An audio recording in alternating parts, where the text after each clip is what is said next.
In just over 3 months, Prince Harry and Meghan Markle will tie the knot, but some of the bride's family don't know yet if they'll be invited to Windsor Castle. The silence lasted through a heart attack, it lasted through a stroke, and now with their father lying in a hospital bed in the Philippines, 81 years old, recovering from an emergency leg amputation, the silence from Meghan Markle has lasted again. 3 medical emergencies. 3 moments when any person, regardless of whatever history exists between them, would pick up a phone. 3 times, according to the people closest to Thomas Markle Senior, that phone did not ring. That silence is the story. And today, the people who lived inside it are done staying quiet. Her brother Thomas Markle Jr. is writing a book, and he says it names specific people and specific events from the years before Suits, before the palace, before the carefully constructed version of Meghan Markle that the world has been sold. Her sister Samantha, long dismissed as bitter and irrelevant, has been described by respected royal biographer Tom Bower as someone who was right about everything, years before anyone else was willing to admit it. And in the background, a series of questions about Meghan's timeline, her age, her education, her years in Los Angeles, are circulating with growing intensity from people who were actually there. Today we are going to walk through all of it, the family fractures, the missing years, the allegations that keep resurfacing, and the central question that nobody in the mainstream press wants to sit with. If so many of the people who knew Meghan Markle before she became a duchess are all independently describing the same patterns, what does that actually tell us?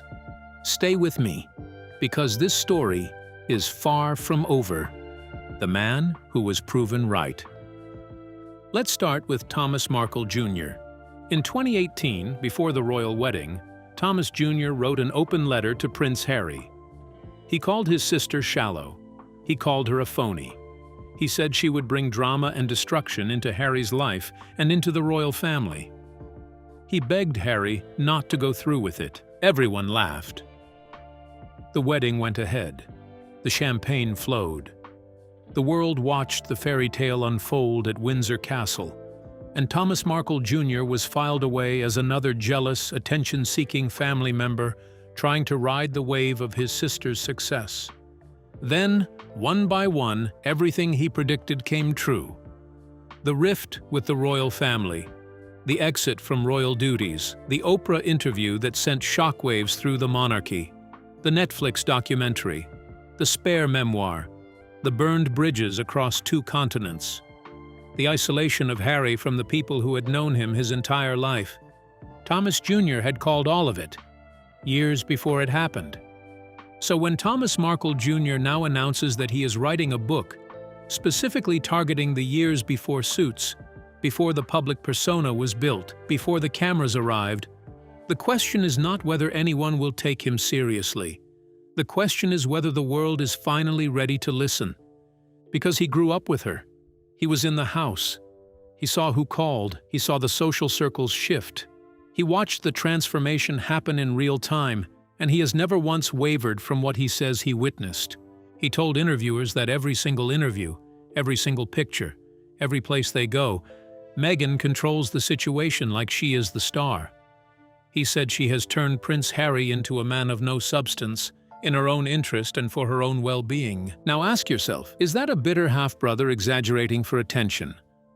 Or is that someone who has watched this dynamic play out for years, predicted it publicly before it happened, and was proven right?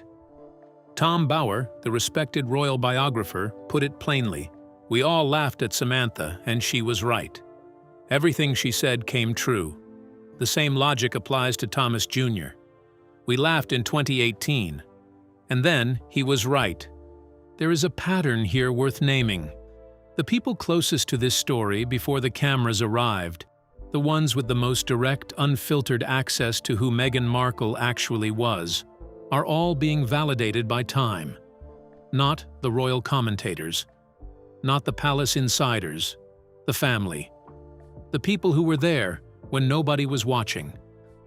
And when a man who is right about everything sits down to write a book about the years nobody has ever been able to fully account for, the years before Suits, before the title, before the narrative was sealed, The question that should be on everyone's mind is, what does he know that the rest of us don't? What events is he going to name? What people is he going to identify? And more importantly, why now? Why, after years of watching from the sidelines, does Thomas Markle Jr. decide that December 2025, with his father recovering from surgery in a Philippine hospital, is the moment to write it all down? The answer to that question may be the most revealing thing of all. Samantha, the woman television tried to erase. Now let's talk about Samantha Markle. For years, she was the easiest person in this entire story to dismiss. The half-sister, the one who hadn't spoken to Meghan in years, the one who went on talk shows and gave interviews and wrote her own book. Easy to frame as someone grinding an axe, looking for relevance, cashing in on her famous sister's name. But here is what actually happened. Samantha said the freeze-out was strategic. She said the managed access and the performed warmth were part of a pattern. She said Meghan had a habit of building intense relationships with people and then erasing them completely once their purpose was done. She said the origin story Meghan was constructing for public consumption did not match the reality she had witnessed across decades of shared family history. Everybody dismissed her. Then, one by one, it all came true. And here is the moment that crystallized everything. The Oprah interview, February 2021. One of the most watched television events in years. Meghan Markle, sitting in Oprah Winfrey's garden, looked into the camera and said, "I grew up as an only child, which everyone who grew up around me knows. I would have loved to have had siblings. That's why I'm so excited to be pregnant so Archie has someone." Samantha Markle was at home watching that. She and Meghan shared a father. They shared a home during portions of their childhood. Samantha has photographs, memories, and decades of shared history. And on the biggest platform available to any human being on the planet, before hundreds of millions of viewers, Meghan Markle told the world that Samantha Markle simply does not exist. That is not drift. That is not the natural consequence of two people growing apart over time. That is a deliberate, calculated decision to rewrite history so that inconvenient people disappear from it.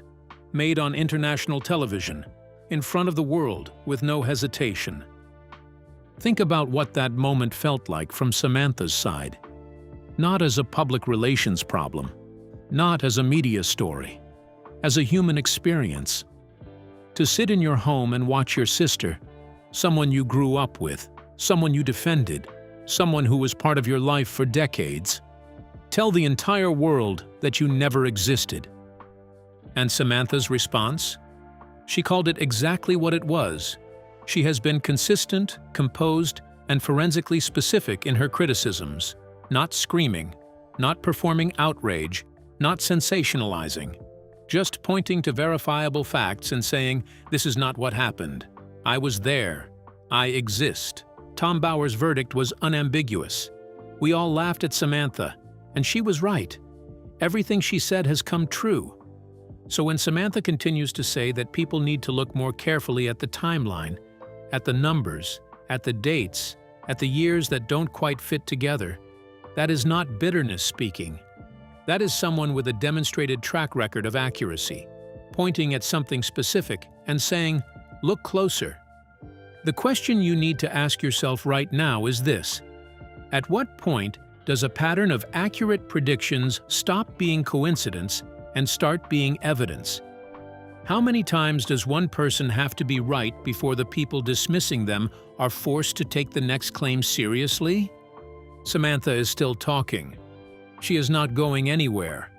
And after everything she has already been right about, the intellectual cost of continuing to dismiss her has become considerably higher than it used to be. The number that started everything. Now we get to something that has been circulating across social media platforms for months, and it has never been properly addressed. A number. Meghan Markle's official birth year is 1981, August 4th, 1981. That is the date printed everywhere. That is the date in every official record, every biography, every Wikipedia entry. But Thomas Markle Senior, her own father, the man who was in the room the day she was born, gave an interview shortly after the royal wedding in 2018. And in that interview, speaking emotionally about the day Meghan arrived, he used the phrase, 40 years ago, Meghan was born. The interview was in 2018. 40 years before 2018 is not 1981. 40 years before 2018 is 1978. That is a 3-year discrepancy. And it did not come from a tabloid. It did not come from an enemy. It did not come from a jealous family member with a documented grievance. It came from her own father, in an unguarded emotional interview about one of the most important days of his life. Several viewers caught this immediately and ran the numbers. And the follow-up question, the one that once you see it, you cannot unsee, is this. If the birth year is off, what else about the timeline is off? Thomas Markle Jr. has publicly stated that Meghan did not complete her final semester at Northwestern University. Not that she struggled, not that she took a leave of absence for personal reasons, that she did not finish. Now, if the graduation year is already uncertain, and the birth year is also being questioned, then the 7-year period she describes as her struggling actress years in Los Angeles, small roles, tiny paychecks, working her way up from nothing, becomes extraordinarily difficult to pin down with any precision. And it is in those exact years, the years that don't pin down, the years that resist verification, that the questions nobody has been able to answer begin accumulating. Multiple family sources have referenced a child allegedly born to Meghan when she was approximately 18 or 19 years old, a child who has never been publicly acknowledged, a child named in some reports as Noel, reportedly now in her mid-20s, and reportedly now a mother herself. These are allegations from family sources. They have not been independently verified. They are presented here as claims being made, not as established facts. But here is the question that those claims force onto the table. If that timeline exists and is accurate, then Meghan's entire public narrative around Archie and Lilibet representing her first experience of motherhood is not simply incomplete. It is a fundamental, foundational rewriting of who she is and what her life has been. And in the same Oprah interview, where she said she grew up as an only child, simultaneously allegedly having a sibling in Samantha Markle, potentially having had a child of her own, she said she was excited to be pregnant so Archie would have a sibling, because she grew up alone and always wanted one. How many simultaneous untruths, if the family accounts are accurate, can a single interview contain? That is not a rhetorical question designed to inflame. It is the question that the pattern of evidence, taken together, demands be asked. The years nobody can explain. Here is the story Meghan Markle tells about her early career. Struggling actress, Los Angeles, small roles, briefcase girl on Deal or No Deal, a few lines on CSI, the classic Hollywood hustle, relatable, sympathetic, the underdog grinding her way up from nothing. People respond to that story. It fits a particular American mythology about talent and persistence triumphing over circumstance. It is a good story. But during those exact same years, photographs exist that tell a different story. Documented images of Meghan on luxury yachts in the Mediterranean, in Monaco, at elite parties, on private decks at events that the overwhelming majority of people never get invited to across their entire lifetime. Events that a briefcase girl's salary does not get you to. Not even close. The people in the room before the cameras arrived are talking. Author Kirby Summers documented that Meghan was invited to Yacht Week Croatia in 2016. This is not a casual summer holiday. Yacht Week Croatia is a floating world for the wealthy and the well-connected. Closed decks, high-end networking, deals and relationships made away from cameras, away from journalists, away from documentation. The invitations to those events do not go to broke actresses auditioning for supporting roles in cable television procedurals. So how did she get there?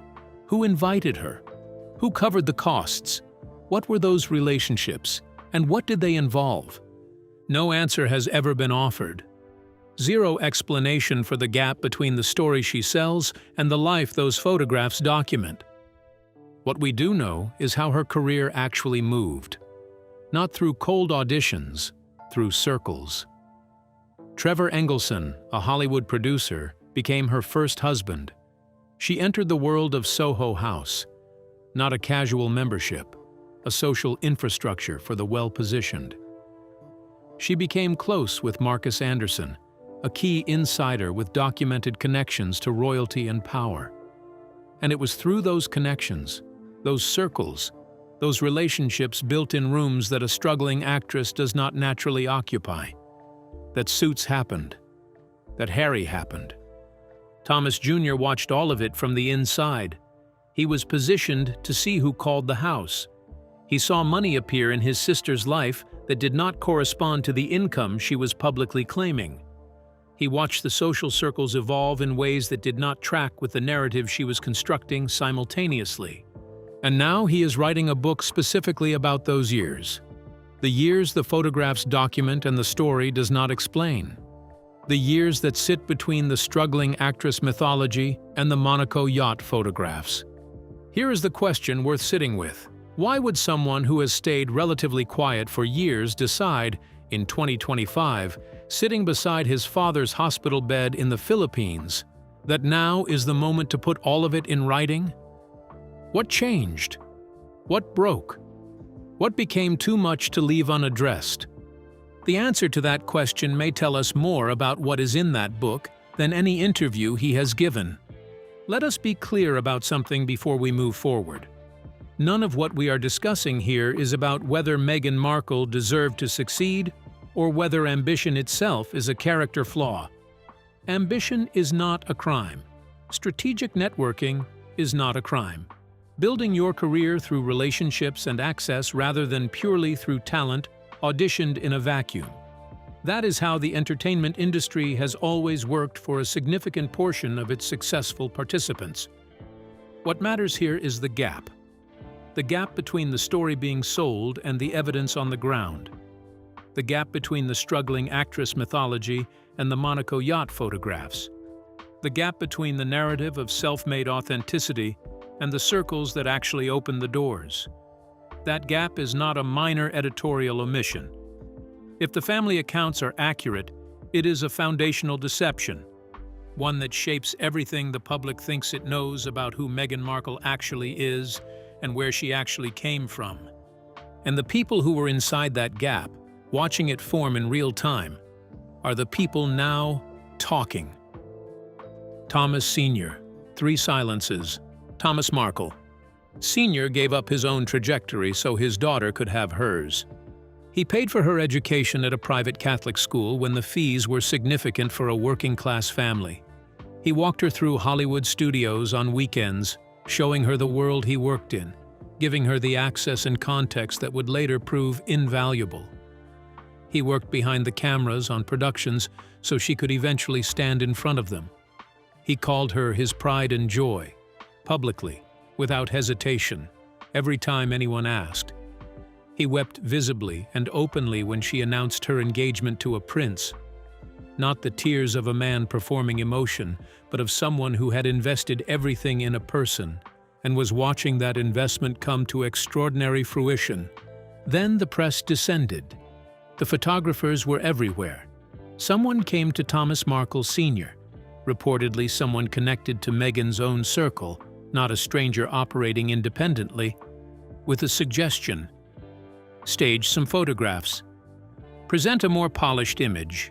A man looking at pictures of his daughter, getting measured for a suit, preparing for the wedding in ways that would read well in the press. He had no media training. He had no advisors. He had no one in his corner with the experience or judgment to tell him not to trust these people. He made a mistake. He agreed to the photographs. The moment those staged images came out, the door closed. Not with a fight.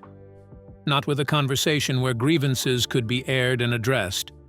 Simply a wall, erected suddenly and permanently, with no pathway back. He had a cardiac event before the wedding. He was in a hospital bed on what was supposed to be the defining day of both their lives. The phone, by his account, and by the accounts of those around him, did not ring from his daughter's side. He had a stroke, life-altering, international headlines. There is no plausible version of events in which his daughter, one of the most monitored public figures on Earth, did not know. The phone did not ring, and then, in late 2025, emergency surgery in the Philippines. His leg had turned black and blue from a blood clot. 3 hours on the operating table. Doctors were concerned about sepsis. He is 81 years old. Thomas Markle Jr. was in that room as the sole caregiver, watching his father fight to survive, watching him begin the process of learning to live without a limb, managing the practical and emotional weight of all of it alone. Meghan's response, according to those present and those briefed on the situation, days of silence followed by a letter delivered through representatives. Formal, clinical. The language of public relations crisis management. Not the language of a daughter responding to news that her elderly father nearly died. Thomas Jr. described it with visible emotion, the complete incomprehensibility of walking through life, posting about family and love and authenticity on a Netflix lifestyle platform, while your father is in a hospital in Southeast Asia with one leg, waiting for a phone call that will not come. 3 events, 3 silences. The critical point is not whether the estrangement itself is justifiable. Estrangements happen, and from the outside we rarely have the full picture of what preceded them. The critical point is this: 3 times in the most extreme possible circumstances, with a man's life literally at stake, the phone did not ring. That is not estrangement as a passive condition. 3 silences in 3 medical emergencies is a decision made actively 3 separate times, at the moments when the decision carried the highest possible human cost. And the world watches the same woman discuss family, warmth, and authenticity on every available platform. What does it tell you about a person when those 2 versions of the same individual can exist simultaneously without apparent contradiction in the same life? Doria. The questions being asked. Meghan's mother, Doria Ragland, has occupied a very specific and carefully protected role throughout this entire story. Calm, dignified, the composed presence at the wedding, the beloved grandmother pictured with the children, the one family member who appears to have avoided the scrutiny applied to every other Markle. But in June 2020, a company was registered in the state of California. The name, Loving Kindness Senior Care Management Incorporated. CEO and CFO, Doria Ragland. The registered address for this business is on Wilshire Boulevard in Beverly Hills. The same address, the same floor, as Meghan Markle's own legal team. The business reportedly operates on a cash-only basis. No wire transfers, no credit card payments, no traceable electronic transactions of any kind. One of the services the company offers is power of attorney, the legal mechanism by which one person is granted control over another individual's finances, property, bank accounts, and entire financial life. And when Doria reportedly introduces herself to potential clients, many of them elderly, many of them vulnerable, many of them living alone and in need of care, she identifies herself as a member of the British royal family, as the mother of the Duchess of Sussex. Consider what that means in practice. An elderly person, potentially isolated, hears those words from someone offering to help them manage their affairs. Member of the British royal family, mother of the Duchess of Sussex. The immediate cognitive response is, this person has been vetted. This person is trustworthy. This person is safe. This is not someone who would take advantage of me. Cash only. Power of attorney over vulnerable people's entire financial lives. Royal family credentials as the primary trust signal. No paper trail of transactions. A business established using Meghan Markle's own lawyer's address. To be clear, operating a senior care business is entirely legal. Using your public profile to establish credibility is not, by itself, a crime. Cash businesses exist legitimately. These are facts, not conclusions. But consider the pattern alongside everything else in this story. Meghan publicly and permanently distanced herself from her father, Thomas Markle Senior, in significant part over allegations that he used her connection to royalty inappropriately, that he spoke to the press, that he staged photographs in ways that reflected on her image. The position taken was that exploiting the royal connection for personal gain was a line that could not be tolerated.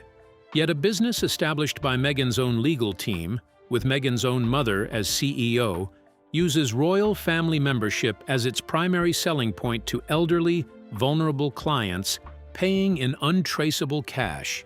Those two things, sitting side by side in the same story, demand at minimum a serious, sustained question. Not an accusation, a question. The kind of question that any journalist covering this story with genuine rigor should be asking on the record, publicly, with follow-up. The question that keeps surfacing among the people tracking this story closely is a simple one. How does this not receive the same level of scrutiny as every other element of the Markle family narrative? 4 sources. No coordination. Here is what makes this story structurally different from standard tabloid royal coverage, and why dismissing it requires more intellectual effort than it used to. We are not talking about one bitter family member. We are not talking about one anonymous source, one journalist with a commercial interest in the story, one person whose credibility can be questioned and set aside. We are talking about 4 separate, independent people. Thomas Markle Senior, her father; Thomas Markle Jr., her brother, raised in the same house, who was there for the formative years; Samantha Markle, her half-sister, who shared a father and portions of a childhood with her; and Tom Bower, a credentialed, mainstream royal biographer with a serious professional reputation built on decades of documented work. None of these 4 people have compared notes in any documented way. There is no evidence of coordination, no shared publicist, no group strategy. They come from entirely different positions inside the same life, different relationships, different time periods, different areas of knowledge, and they are all describing the same patterns: the managed access, the intensive warmth followed by the clean, total, unexplained cut, the origin story that does not hold up when you apply specific, verifiable scrutiny to specific, verifiable details, the timeline that raises questions when you run the numbers carefully, the money and the access that appeared during years the public narrative cannot cleanly account for, the behavior in relationships that was predicted in 2018 and then happened exactly as predicted. 4 people, no group chat, no coordinated strategy.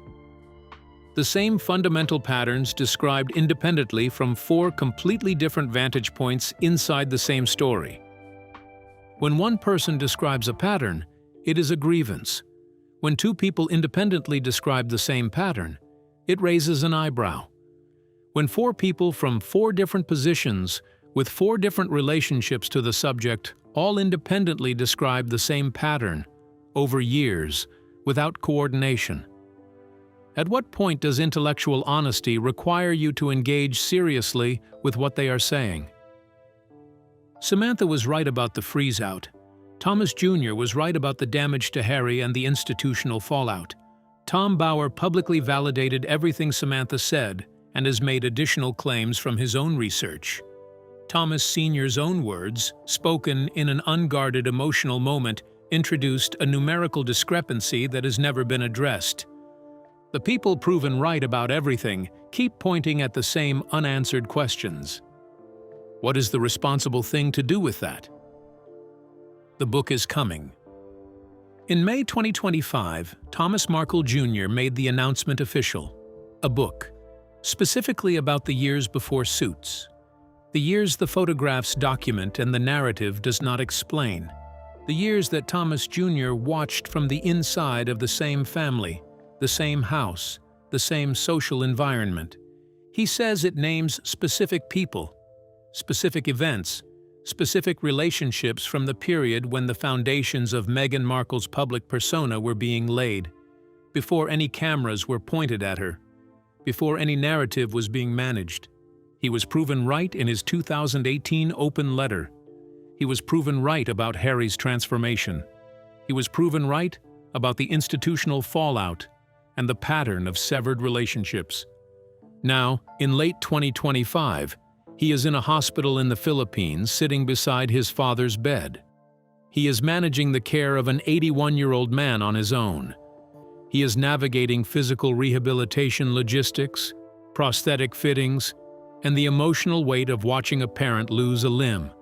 While by his account, his sister posts curated content about family values to a Netflix lifestyle platform. Something, he has said in interviews, broke permanently. And when something breaks permanently in a person with first-hand knowledge of the years nobody has accounted for, who has already been proven right about everything, who has spent years watching and saying nothing, the book that results is not easily dismissed or buried. Samantha is not going anywhere either. After Tom Bower's public validation, after the Oprah clip aged so badly, after every prediction came to pass, she is still pointing at the timeline, still asking the questions that nobody with a major platform has been willing to seriously investigate with appropriate rigor and follow-through. And here is the structural reality about buried stories. They do not stay buried forever. They stay buried until the people who have first-hand knowledge decide the cost of silence has finally exceeded the cost of speaking. They stay buried until a book deal is signed and a publication date is real. They stay buried until the accumulated weight of independent, corroborating detail from multiple sources becomes too heavy for even sympathetic coverage to absorb. The book is coming.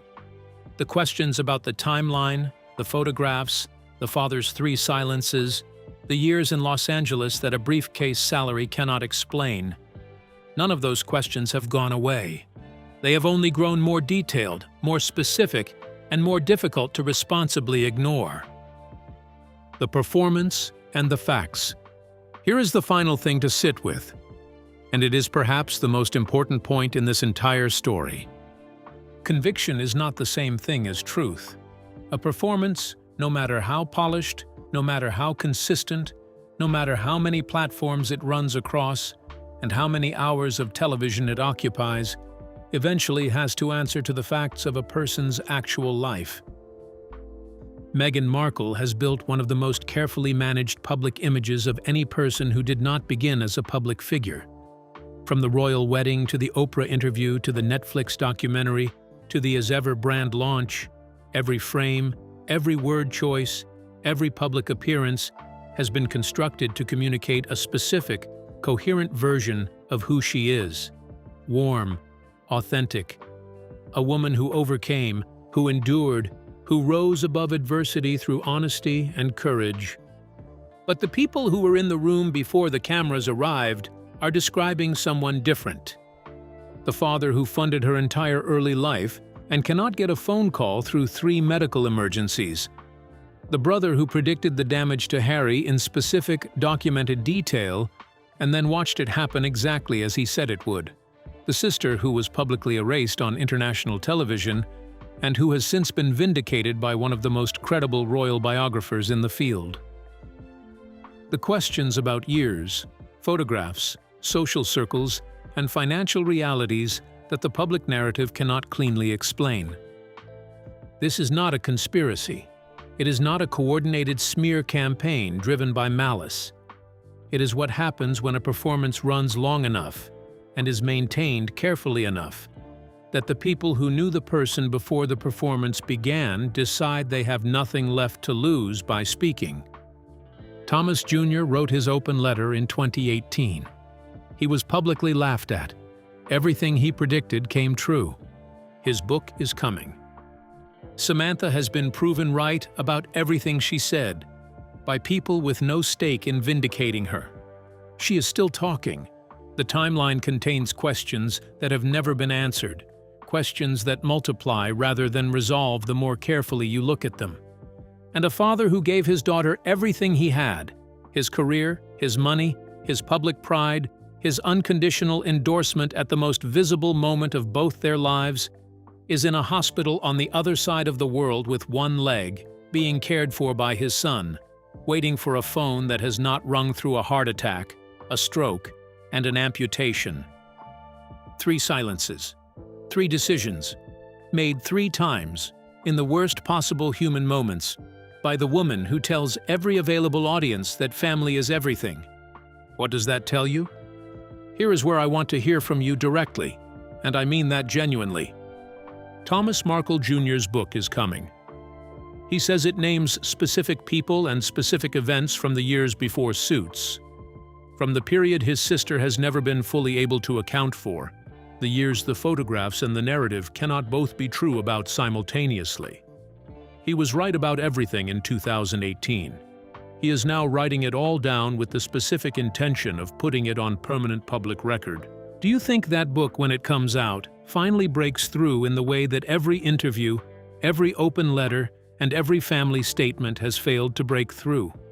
Or do you think it gets buried, the way so many uncomfortable questions in this story have been buried, by the machinery that has successfully managed this narrative for nearly a decade? And here is the second question I want you to think about. At what point does the accumulation of independently corroborated, time-validated accounts from people with direct knowledge of this story require a different level of mainstream scrutiny than it has received? Tell me what you think next.